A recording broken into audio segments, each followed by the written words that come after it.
Hello, everybody, and welcome to From the Mezzanine. From the Mezzanine is the Broadway podcast for the Broadway fans. Here we talk about Broadway Grosses, Broadway news, and let's be honest, all of the Broadway tea and gossip that happens week to week in the Broadway stratosphere. How is everybody doing? I hope you're doing fantastic. It was a good week. Little tip, not Broadway relevant, but I went to the Governor's Island Spa yesterday all day, and it was so relaxing, and I am just so ready to record this podcast because I don't think mentally I've ever felt so calm and rejuvenated. But I have a lot to talk to you guys about because my number one Broadway boyfriend returned to the Broadway stage this weekend. Aaron Tveit is Sweeney Todd as I'm recording this yesterday. He started his Broadway run on February 10th, and I was not in attendance. February 10th or February 9th. I can't remember now because I wasn't able to go. But I wanted to go and do the rush, but it turned out I was busy. So I wasn't able to do that. But it's okay because I am going to see him next weekend. One of my dear listeners clued me in on how it was, and she said it was fantastic. She, of course, loves Aaron Tveit like me. And she also said Sutton was amazing. And I have been dodging all of the spoilers that I'm seeing on TikTok.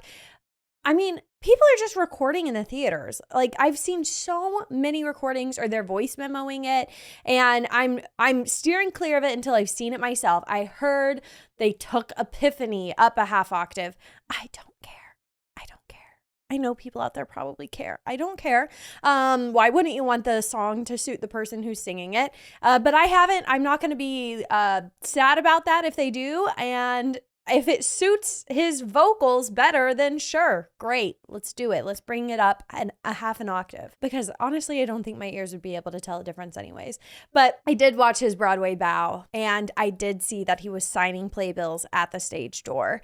And that is something that every time we went to Moulin Rouge, he never stuck around and signed, which I respect that. I wish that they would, but I respect it's their decision to do it or not to, especially with COVID going around and all of the sickness. And you're really like taking photos with people and signing their playbills. You're like, germs are being passed back and forth. And so I respect and understand when actors don't want to do that, especially when they're like the essential lead of the show. It's probably for the best that they don't have all of that interaction. Plus their vocal rest and all of those things. It makes sense when they are in a very demanding role that they wouldn't do that. However, he was signing playbills at Sweeney Todd, and I'm very surprised to see that. I'm so excited. I hope he continues to do it. The video that I saw, I think, was just of opening night with him. And so I think maybe he could have possibly just done it for opening night. So people had like an opening night signed playbill. Who knows? I hope he continues to do it. Please, Aaron, please continue to do it. But yeah, I was so shocked to see that he was doing that because back at Moulin Rouge, the encore would start. We would stand up. And then they would do their bows. We would still be standing. And then like the second Aaron Tveit and like whoever the Satine was came on stage, we would go down to like the main waiting area right in front of the exit doors. We would clap, and then like the full group would do their bows, and we would sprint out of that theater. Sprint. We would be the first ones out. We would be the first by the barricades to see Aaron Tveit walk right past us. And one time we did that exact same thing, and he still beat us out. Like, he is not the kind of guy who is signing those playbills and sticking around. Maybe sometimes he is, but in Moulin Rouge he wasn't. And I think sometimes it might be in like their contract if like they want them to do that or not.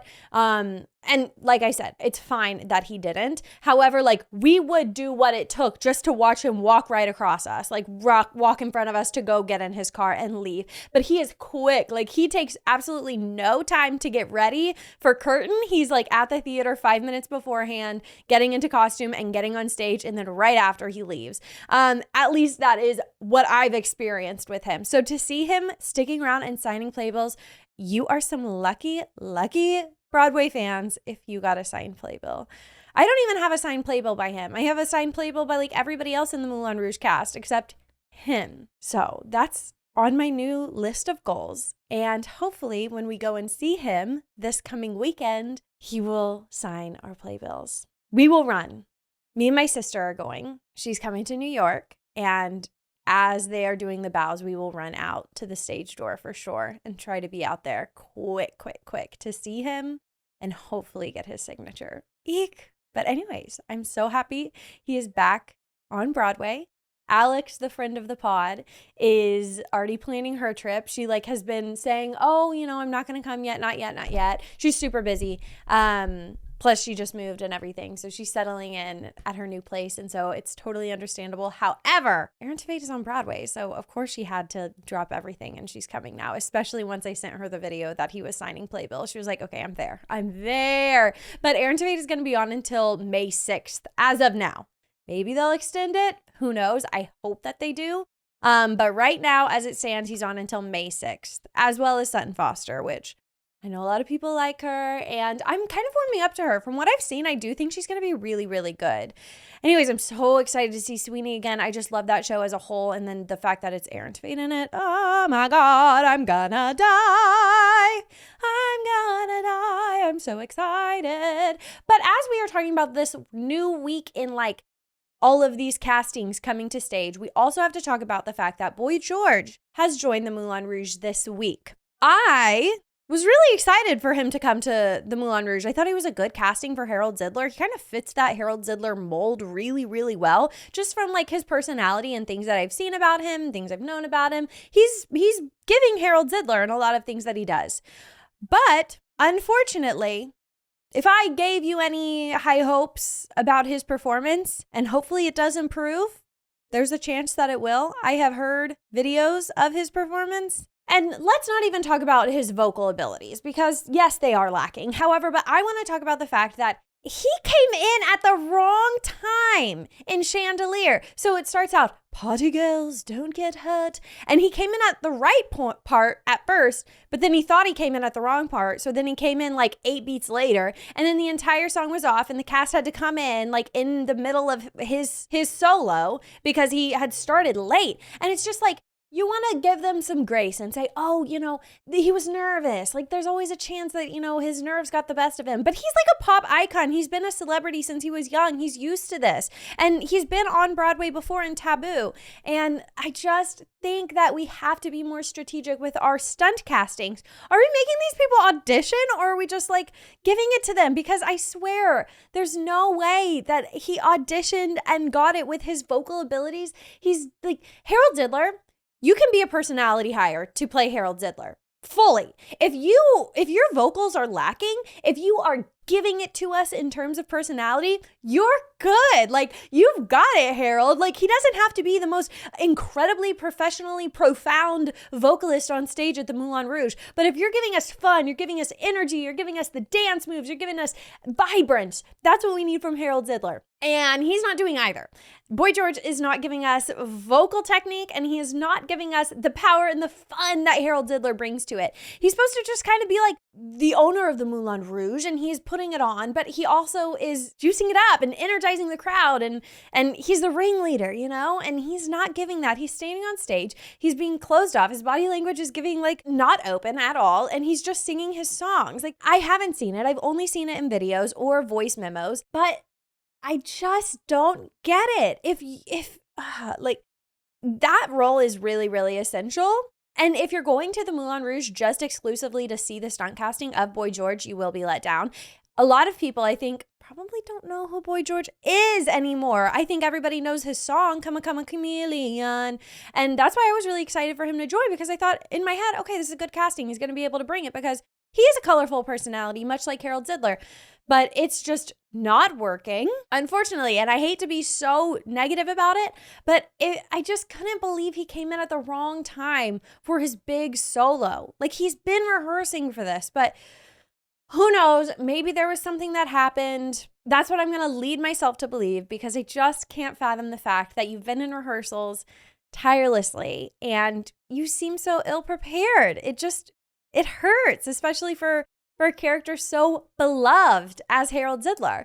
So anyways, I am let down. I am certainly let down. Also, Derek Klena is back at the Rouge, and I know a lot of you guys are really happy about that. So maybe Derek Klena can compensate a little bit for where Boy George is lacking in the role. But I will not be seeing, this is the kind of thing, I love Moulin Rouge. I've loved it for forever. But now they've cast Boy George in it, so I will not go and see it because I know that he's not doing well in the role. Hopefully he improves. If I see some new commentary that he's really good or he's rehearsed a little bit more in his own time, then I'll go and see it. But this is going to stop me from going and seeing the show until he is off. So it's not a successful stunt casting for me personally, but hopefully it proves to be a good stunt casting for the show as a whole. Hey, if they're able to make good money off of him being there and it gets to stay on Broadway longer, it's the name of the game. But it's just sad that you have to make like unfortunate, poor stunt castings in order to get you there. Ugh, hate that. So with that positive light of Aaron Tveit on Sweeney and then that negative commentary of Harold Zidler at Moulin Rouge just stinking up the joint. Oh, I just hate it. But like I mentioned a little bit previously, my sister is coming, so we are going to have a big week in Broadway, and I will be recapping all of that on next week's episode. I'm so excited to,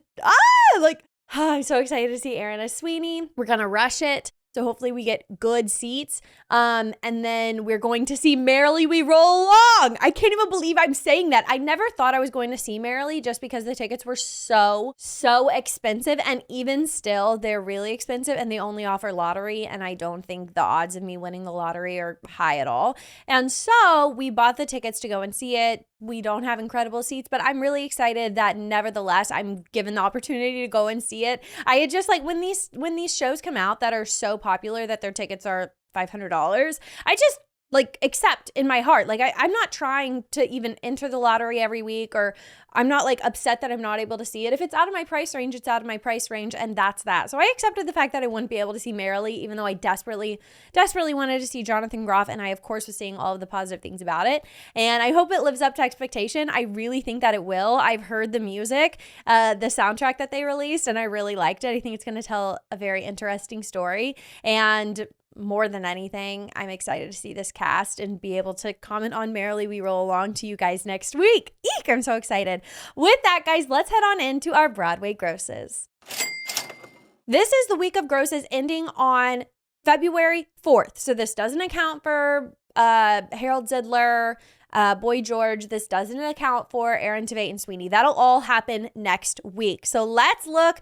Last week, we had Hamilton as our number one, which was crazy. This week, we have The Lion King again in number one. That's typical. They're usually in the number one place, but right behind them, literally less than $10,000 behind them, is Hamilton. I'm really happy to be seeing this. I'm happy to see Hamilton inching up closer to being number one, and I hope it becomes number one again, like I'm sure it used to be. Third, we have Wicked. Fourth is Merrily We Roll Along. Wow, they haven't been at fourth in a while, I feel like. Oh, just because Sweeney was so high, and then Gutenberg was high. Okay, fifth is MJ. Moulin Rouge is sixth. That's higher for them. That is, of course, because this is the week before Aaron Tveit, so Sweeney's still going to be low. So that makes sense. Seventh is Harry Potter and the Cursed Child. Aladdin is eighth, and Juliet is ninth, and Back to the Future is 10th. Right behind them is Chicago at 11th, which is important to note because this accounts for when Ariana Madix from Vanderpump Rules is in Chicago. And so that is a huge jump. Usually Chicago is at the very, very bottom, like near Kimberly, which is crazy because it's the longest running American show on Broadway. However, it doesn't gross that much week to week, but it's been on Broadway for so long. I'm not even going to act like I know, decades. It's been on Broadway for forever, and so it doesn't necessarily need to be making like incredible bank at this point. And once it announced a closing, which people say is never going to happen, but I feel like it will happen eventually. Once it does announce that closing, it'll be like top 5, just like Phantom was. Phantom was always at the bottom, and then they announced the closing, and then it was number 1 for months. Anyways, I'm glad to see that Chicago, though, I guess, is doing well. This proves that their stunt casting of Ariana Madix is really, really reaping the benefits, and I love to see that. I absolutely love to see that. Right behind Chicago, I want to note, is Book of Mormon, and right below that is Sweeney Todd, the Demon Barber of Fleet Street. So, next week, we will see the grosses for Aaron Tveit and Sutton Foster. It won't be an entire week. It'll be like half of the week is accounting for the understudies, and then the other half is going to be Aaron Tveit and Sutton Foster. And so I think Sweeney will bump up quite a bit because those ticket prices were like $500 for that opening night. So I'm going to assume, since it's kind of a half on and off week for Sweeney, I'm going to assume it's going to be 5th And then I think the next week it'll bump even higher, the full week of having Aaron and Sutton. Very exciting. We're about to see some big changes. I also want to note, okay, so let's just like look at what's right behind them. So Harmony was right below Sweeney, which is wonderful because that was their last week on Broadway. So they ended on a very, very big high note, which isn't surprising to me. The theater was completely full. It was very hard to get those rush tickets. And so that's great that Harmony ended their Broadway run on such a high note. High note. It's kind of a pun. Anyway, so below Harmony is 6, and then we have A Beautiful Noise, and then we have Appropriate, which is very interesting because it's a play, and typically we don't see plays in that high to mid placing of Broadway shows. So that's good. That means Appropriate is doing very, very well. And I know it's doing well because I've gone to the box office to try and get tickets, and it's hard because it's all sold out. But yeah, their capacity is 98%. That's great. Right below them is Spamalot, and Spamalot's capacity is 75%. That's interesting to note. Below Spamalot is Hadestown, which this week, not this week, that's accounting for the Broadway Grosses, but this week in Broadway news, Lola Tongue took her Broadway bow in Hadestown. And I have seen some videos from that on TikTok. I'm not seeking these out. They come to me, okay? I do not endorse bootleggers, but she looked like she was really comfortable in the role, and she looked like she was doing well. Next week, I'm sure Hadestown is going to have a boost because I think a lot of people are going to want to see Lola Tongue. Also, I just want to note, this isn't a news story, but The Notebook, the musical, opened on February 10th, and I'm so excited to see how that does in the Broadway Grosses. I think it's going to do pretty dang well, because when I was looking at tickets, they were really like kind of standard prices for Broadway, more expensive than I would like, but I'm really happy to tell you guys that they are offering rush and lottery for The Notebook. So if you want to go and see this show, do not spend that $150, or do if you want to be picky about where you're seated, but they are offering, I want to say, if I can remember it off the top of my head, I think it was a $45 rush and a $49 lottery, but go over to their Instagram and confirm that. But I'm really happy that they're doing that offering because I really want to see it this weekend with my sister. So we may or may not see that. But if we don't see that this weekend, I will then go and see The Notebook very quickly and report back to you guys about it because I'm so freaking excited for it. I feel like there's a lot of Broadway shows that I get really hyped for while we're talking about it. And then sometimes their runs come and go and I never have the opportunity to go and see it. But for The Notebook, I mean it when I say I will be seeing this at least one time and I feel like I'm going to really like it. I'm not huge about the movie. I've seen the movie all the way through, I think only one time, but I've seen, the key scenes. Like you see them everywhere. And I know a lot about the story and I'm curious on how it really translates to a musical, but I've just heard such wonderful things that I have really high hopes. So the reason I'm really interested in this show is just because of the word of mouth that I've heard. And of course, as John Cardoza, which I love. Okay, let's get on into our Broadway news, guys. So we got a kind of like surprising news story that I wasn't anticipating. I knew it was coming, but I thought it was going to be one of those Broadway shows you just hear about for forever and then it never really like takes flight, but it has taken flight. And what I am talking about is The Queen of Versailles that is starring Kristin Chenoweth, and it is a musical by Stephen Schwartz. If you're unaware, Stephen Schwartz was the creator of Wicked. And so the fact that this collaboration has come back of Kristin and Stephen Schwartz, mwah, chef's kiss. I'm so excited. Let me tell you a little bit about The Queen of Versailles. Maybe you saw the documentary that I think was on Netflix. It was a crazy documentary, and I have literally zero idea how it's going to become a Broadway musical. No idea how that's going to happen. But with this team behind it, I'm very confident in it. Very, very confident. So the documentary with the same name is about this socialite. Her name is Jacqueline Siegel, and her husband are building this brilliantly humongous mansion, and they call it the Queen of Versailles because it's mimicking kind of like the Versailles architecture, and they're putting in so much money for it. It is going to be the biggest and the most expensive mansion in America. And this is all happening in the early 2000s. And so it's happening right before the pending 2008 recession and housing crisis. And so it's kind of like a depressing documentary because you see them basically it's just like sad because it's these incredibly wealthy people who are just throwing money at this house, and for what? Like just so they can say that they have the biggest house in America and most expensive house in America. And they're obviously like very materialistic. And yeah, so as like a person who isn't in that level of wealth, obviously, it kind of is like a sick documentary, and you're just like, like this is a waste, I guess. But it's very interesting because the socialite she used to be like a beauty queen, and they're kind of like giving like reality star, if I could explain it well. Like they're kind of, I don't want to compare them to the Kardashians because I actually do really like the Kardashians, but it is like a very kind of like reality star documentary.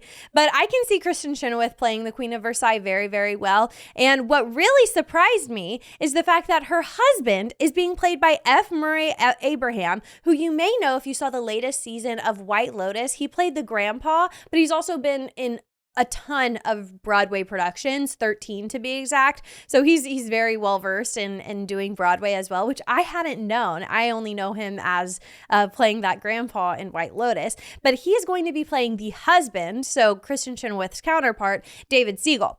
And then also joining them in the cast are Melody Batiou, who was in Here Lies Love, and Nina White, who's currently in Kimberly Akimbo. And yeah, so let's stick to the facts here. Like I said, this is a new musical written by Stephen Schwartz, and it is going to have its world premiere at Boston's Emerson Colonial Theater. This is a production that is trying to head to Broadway. So this is a pre-Broadway run out in Boston. It's going to be a 5-week engagement, and it will begin July 16th, right in time for my birthday on July 22nd, and then it'll go through August 18th. Of course, if it's a success, perhaps that will be extended, but I will definitely be interested in going to see this. It's kind of actually perfect timing because I've wanted to go to Boston, so maybe in the summertime we'll do another little like DC Broadway trip, and we'll go over to Boston, pop over there for a hot sec, and go and see this show. I'm really, really excited about it. I trust and believe in anything Stephen Schwartz is behind. I truly, truly do. And so I do think that it is going to be good, but go watch the documentary, guys, if you haven't already, because I just can't see how it's going to be a good musical. You know what it's really similar to? That West End musical, the Tammy Faye musical that had Andrew Rannells in it. Because the Tammy Faye story, it's a real story that didn't end well. And I'm just curious how a show ends after that. Like, when there's a bad ending, where do you go from there? And of course, it's like the Queen of Versailles. They're building this mansion. The set has to be larger than life, but also very gaudy because that was their style. I just don't see it as a musical, but I know, I trust, and I believe that Stephen Schwartz and Kristen Chenoweth will make the vision come to life. And so I'm excited for this nonetheless. Plus, if Kristen Chenoweth is perhaps going to come back to Broadway, woo, I am right behind it. I am so strongly supporting this show because we need her. Oh, one more thing to note, guys, though. I do want to say that the Tony winner, Michael Arden, who also directed Parade and Once on This Island, is set to direct this show. So it's in good hands. It's definitely in good hands, which leads me to believe we're going to get a great show, and possibly we're going to have Kristen Chenoweth on Broadway soon. Yay! Not that we need like more new musicals on Broadway, because this is like a historic time right now for Broadway with how many new musicals are coming. But maybe we're looking at like the 2025 season. I could see that for this. Also, though, with a team like this behind it, you would think that they would be able to just mount it on Broadway without having a pre-Broadway tryout. And so I'm glad that they're taking the precautionary steps and they're doing that Broadway tryout. And we'll see if it comes or if it doesn't. Our next story, we have some unfortunate news that I'm very sad to report on, but we got the announcement this past week that My Son's a Queer, But What Can You Do is postponing their Broadway run. Now, it is said to be postponed until the spring, and we got word of this early on because it was reported that there were people moving in the show into the Lyceum Theater. They were setting up the sets and everything, and then they were told to stop and go home, and that was it. And so we started to hear in the Broadway news world, maybe this is being postponed. Is something replacing it? What's going on? And then we got the confirmation from Rob Madge's Instagram page with a post that read, quote, The producers of My Son's a Queer, But What Can You Do announced today that the production will open on Broadway next season instead of this spring, as previously announced. Theater and dates to be announced at a later date. Very, very formal, but I know that they probably are so let down. I have seen this show's marquee up for weeks. I want to say months. I think the Lyceum Theater has been closed for quite a while, and this has been what's been planned to replace it for months. And so people have already bought their tickets. It was supposed to open February 27th, and now it's being postponed. At least we do have some solace in the fact that it's opening in the spring.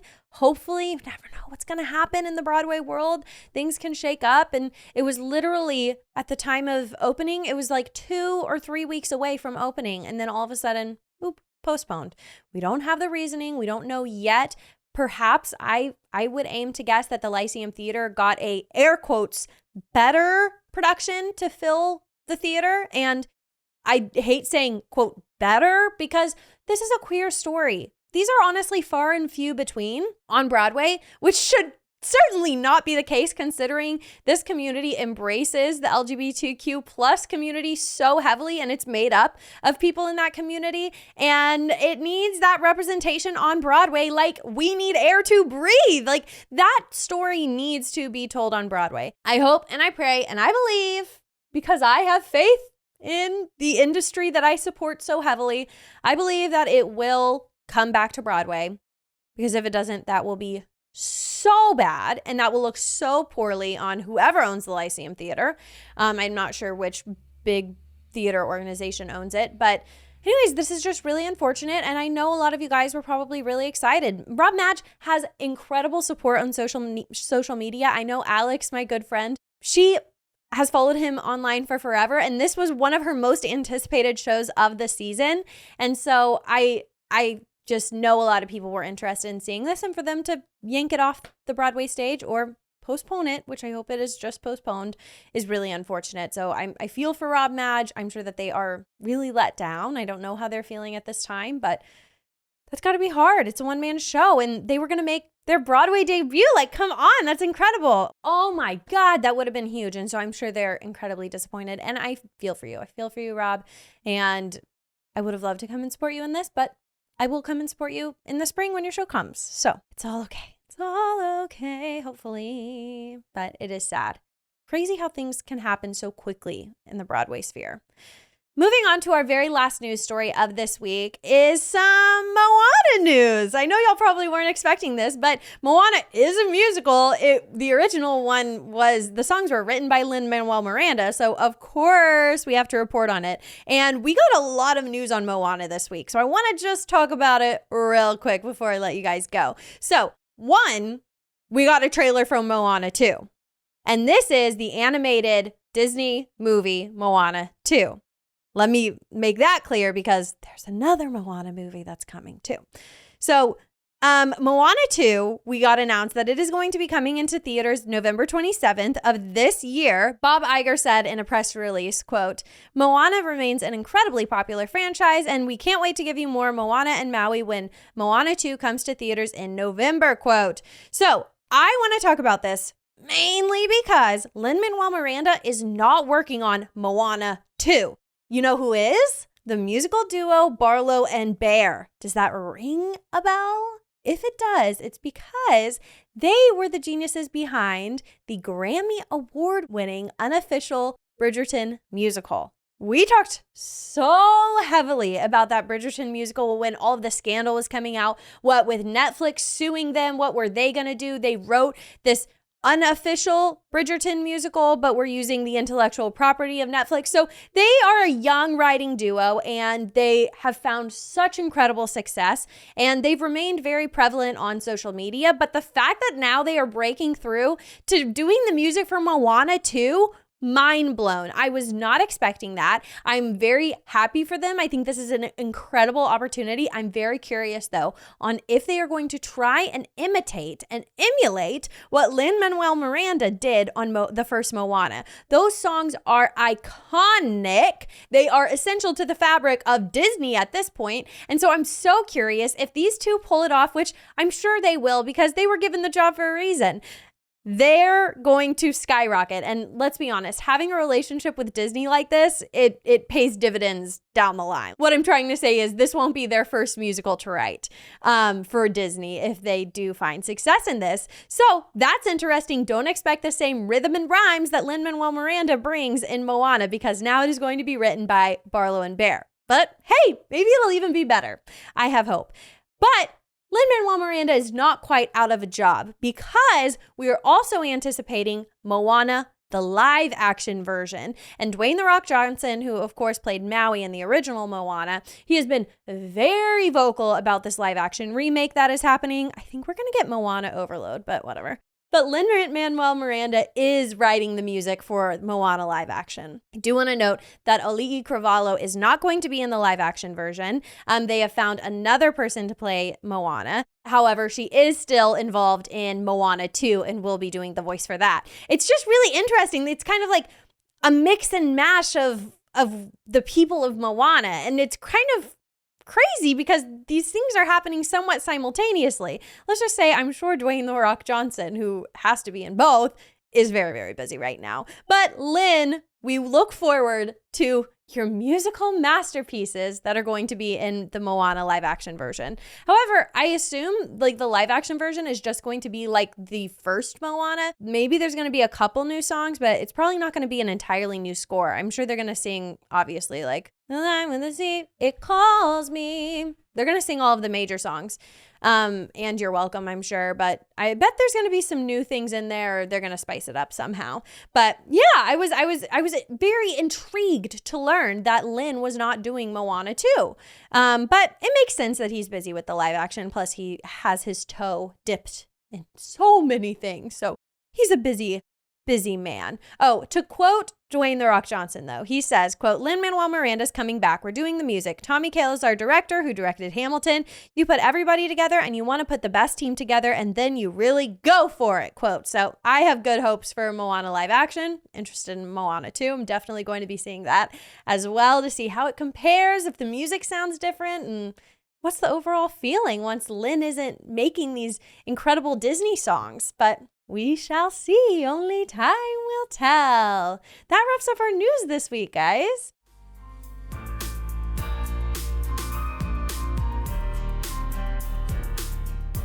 Thank you so much for joining me this week on From the Mezzanine. Please go and follow me on YouTube. I released a vlog last week about our DC trip when we went and saw Tick Tick Boom, and we saw Neil Patrick Harris and Gray Henson. Oh, I love you, Gray Henson. Also, if you don't follow me on social media, I posed a question last week.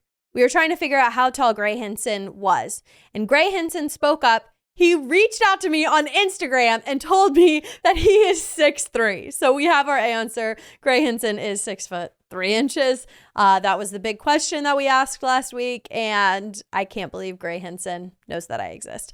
Anyways, guys, go follow me over on YouTube at From the Mezzanine, a Broadway podcast. You can also find me on Instagram and TikTok at From the Mezzanine. Thank you once again so much for listening. Rate this podcast and share it with your Broadway bestie. I am sure that they're going to love it just as much as you do.